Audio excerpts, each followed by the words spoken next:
बिस्मिल्लाहिर्रहमानिर्रहीम। अस्सलाम वालेकुम। उम्मीद है आप ठीक होंगे, खैरियत से होंगे। तैयब बलोच आपकी खिदमत में फिर से हाजिर है जी। इंपॉर्टेंट डेवलपमेंट ये है कि सुनीद ये है, सुनने में आ रहा है कि बहुत जल्द जो है वो अपने जस्टिस मंसूर अली शाह और जस्टिस मुनीब अख्तर यानी जो सुप्रीम कोर्ट के दो सीनियर तरीन जज हैं, जो बेसिकली सुपरसीड हो गए, और उनकी सीनियरिटी का भी वैसे आजकल बहुत बड़ा इशू बना हुआ है, क्योंकि कहा एक रीज़न दी जाती है कि आइन के मुताबिक जो है वो सीनियरिटी चीफ जस्टिस उस और उसके बाद शुरू होती है। ये नहीं है कि चीफ जस्टिस से पहले वाले जज जो है वो सीनियर ही रहेंगे। तो बहरहाल खबर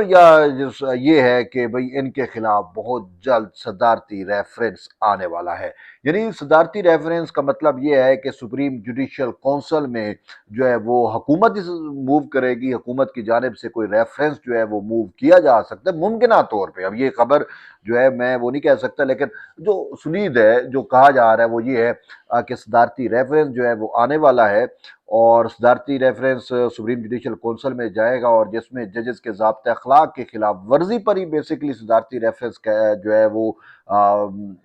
दायर किया जाएगा। अब सदारती रेफरेंस दायर कैसे किया जाता है, मैं पहले उसकी वजाहत कर देता हूँ। उसके लिए ये कहा जाता है कि पहले काबीना जो है वजीर आज़म जो है वो मंजूरी देते हैं, काबीना उसकी मंजूरी करती है वजीर आज़म की मौजूदगी में, यानी काबीना की मंजूरी के बाद जो है वजारत कानून तैयार करती है, काबीना मंजूरी करती है, काबीना के बाद सदर को भेजा जाता है, और फिर सदर जो है उसको सुप्रीम जुडिशल काउंसिल को जो है वो रेफर कर देते हैं, और सुप्रीम जुडिशल काउंसिल फिर उसका जायजा लेती है, और जायजा लेने के बाद जो है वो फिर इस हवाले से जो है वो आगे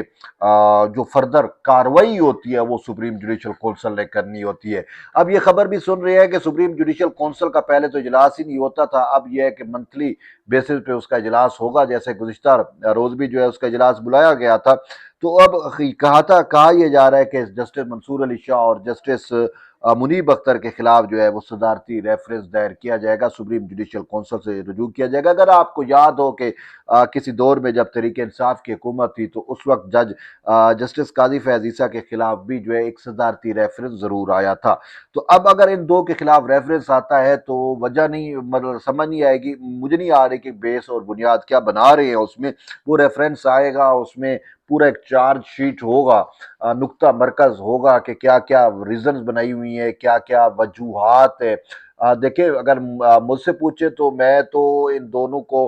के हवाले से जितना मैं जानता हूँ कि ये ज़ाब्ते अखलाक के खिलाफ वर्जी किया, हम तो उन पे आर्टिकल 6 का इतलाक चाहते हैं। मैं क्या, बहुत सारे लोग जो कॉन्स्टिट्यूशन, अब हमारी कोई उनसे क्या ज़ाती दुश्मनी नहीं है, कोई अनाद नहीं है, हमारा जो हुब्ब है वो आइन से है, ठीक है ना। आइन से मोहब्बत में जो है हम ये चाहते हैं कि आइन शिकनों को जो है वो कम से कम कटहरे में खड़ा किया जाए, एक निशान बनाना है ना, बेसिकली एक एग्जाम्पल बनानी है, ताकि आइंदा किसी जज को ये जरूरत ना हो सके कि वो आइन शिकनी कर सके, या आइन शिकनी का तहफ़्फ़ुज़ कर सके, या आइन को रिराइट कर सके। ये असल मेन मुद्दा और मकसद है। हम ये नहीं चाहते कि उनको जो है आप सजाए मौत पे दे वो कर दें या लटका दें, ये नथिंग। हमारा ये है, देखें, बात ये है कि पाकिस्तान की अगर आप कॉन्स्टिट्यूशनल हिस्ट्री उठाएं, पाकिस्तान की जमहूरी तारीख को देखें, जब जब किसी कोई आमिर आया, उसने आइन को तोड़ा, LFO जारी किया, कॉन्स्टिट्यूशन ऑफ पाकिस्तान को उठा के बाहर फेंक दिया, लीगल फ्रेमवर्क आर्डर जो उसने जारी किया, उसको सबसे पहले प्रोटेक्शन जो है वो जजेस ने दिया। हमारी तारीख में 10 मुअज़्ज़ज़ जज साहबान सुप्रीम कोर्ट के ऐसे गुजरे हैं जिन्होंने न सिर्फ आइन शिकनी की है बल्कि आइन शिकनों को तहफ़्फ़ुज़ भी दिया है, और अनफॉर्चुनेटली आज तक उनके खिलाफ कभी कोई कार्रवाई नहीं हुई, उनको कभी निशाने इबरत नहीं बनाया गया। तभी दीदा दिलेरी के साथ जो है वो आइन की तशरीह के मैटर के ऊपर बैठ जाते हैं, जी हम आइन की तशरीह कर रहे हैं, और आइन की तशरीह करते करते आइन के साथ दर्जे पुना कर देते हैं, आइन को रिराइट कर देते हैं, जो कि कॉन्स्टिट्यूशन ऑफ पाकिस्तान के मुताबिक जिसकी सजा आइन के मतलब है आइन शिकनी आर्टिकल 6 का इतलाक होता है। सिंपल सी बात है, इसमें कोई दो राय नहीं है। तो अब मामला मैं आपको बताता हूँ, मामला ये है कि देखिए, अब मंसूर अली शाह हो या मुनीब अख्तर हो, ज़ाब्ते अखलाक देखे तो ज़ाब्ते अखलाक एक मामूली सी बात है, उन्होंने तो अपने हलफ की पासदारी नहीं की, तो बहरहाल उनके खिलाफ ठोस मवाद सबूत मौजूद है कि उन्होंने किस तरीके से आइन शिकनी की है। अब मामला मैं आपको बताता हूं कि ये जाएगा सुप्रीम जुडिशल काउंसिल में, अगर आता है तो پہلی بات ہے آتا ہے کہ نہیں آتا، حکومت بھیجتی بھی ہے کہ نہیں بھیجتی ہے، وہ باتیں ہیں۔ بہرحال اگر آتا ہے تو آئین شکنی مطلب ہے کہ وہ ضابط اخلاق کی خلاف ورزی ہوگی، آئین شکنی نہیں ہوگی۔ بہرحال شاید ہو سکتا ہے کہ وہ کچھ دوست کہتے ہیں جی ججز کو جو ہے وہ تحفظ حاصل ہوتا ہے، اور جب تک جج کی سیٹ سے نہیں اتارا جا سکتا اس ٹائم تک جج مستثنا ہے، اس کے خلاف کوئی کارروائی نہیں ہو سکتی۔ تو یہ تعویل کہیں نہ کہیں دی جا رہی ہے کہ ممکنہ طور پہ ہو سکتا ہے ایسا کہ پہلے ان کو ضابط اخلاق کے خلاف ورزی کا مرتکب قرار دے کے ان کو سیٹ سے ہٹایا جائے، اور پھر اس کے بعد جو ہے ان کے خلاف وہ جو ہے وہ آئین شکنی کا کیس چلایا جائے۔ یہ ایک ریزن ہے دی جاتی ہے، لیکن میں اس حوالے سے بڑا واضح اور کلیئر ہوں۔ واضح اور کلیئر کیا ہوں کہ بھئی سمپل سی بات ہے، آئین کے اندر لکھا ہوا ہے کہ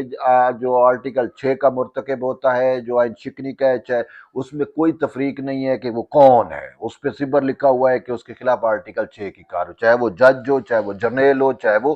وزیر اعظم ہو، چاہے وہ صدر ہو،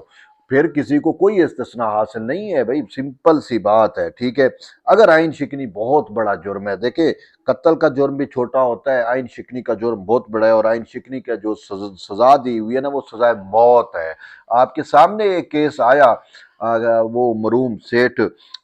وقار کا ایک میٹر تھا، یاد ہوگا سیٹھ وقار نے سابق صدر پرویز مشرف کو آئین شکنی کا مرتکب قرار دیتے ہوئے اس کی سزائے موت سنایا، اور کہا کہ اس کی جو لاش ہے وہ بھی ڈی چوک پر لٹکائی جائے تاکہ نشان عبرت بنے۔ صرف یہاں نہیں ہے بلکہ دنیا کے مہذب ممالک میں بھی آئین شکنوں کو اس طرح کی کڑی سزائیں دی گئی ہیں۔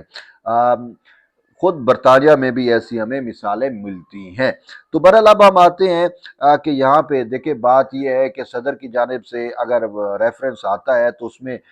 منیب اور منصور علی شاہ کے پاس تو ان کے خلاف بہتیرہ مواد ہے کہ انہوں نے کس طریقے سے اپنی حلف کی خلاف ورزی کی، کس طریقے سے یہ آئین وہ مطلب ہے اپنے ضابطہ اخلاق کی خلاف ورزی کے مرتکب ہوئے، کس طریقے سے یہ سپریم کورٹ کے سموتھ فنکشننگ میں رکاوٹ بنے۔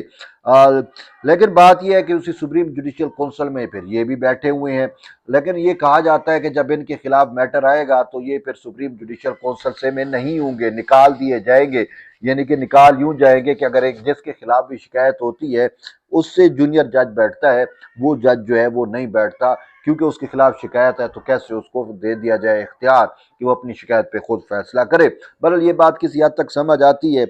لیکن دیکھتے ہیں اب حکومت جو ہے وہ کیا اس میں جو ہے وہ مدعا اختیار کرتی ہے، کون سے گراؤنڈ بناتی ہے، کون سی وجوہات پیش کرتی ہے، اور کس طریقے سے ان معزز ججز کے خلاف جو ہے وہ آئین شکنی کا سوری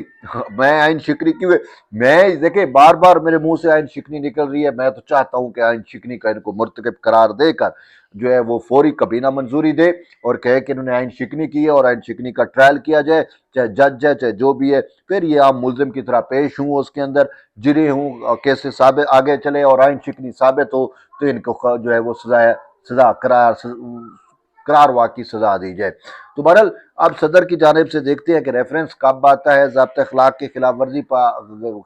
کا، اور اس میں کیا مدعا اختیار کیا جاتا ہے، اور پھر کس طریقے سے سپریم جوڈیشل کونسل اس کے خلاف کارروائی کرتی ہے۔ لیکن میں آپ سے بتاؤں کہ بھینس منجی یا بھیڑی ہونین، مجھے نہیں لگتا کہ بھئی سپریم جوڈیشل کونسل میں کوئی اتنی بڑی کارروائی ان کے خلاف ہو سکتی ہے۔ میں ابھی سے بتا رہا ہوں ان کے خلاف کیس ہے تو آرٹیکل 6 کا کیس بننا چاہیے اور فل 4 بننا چاہیے۔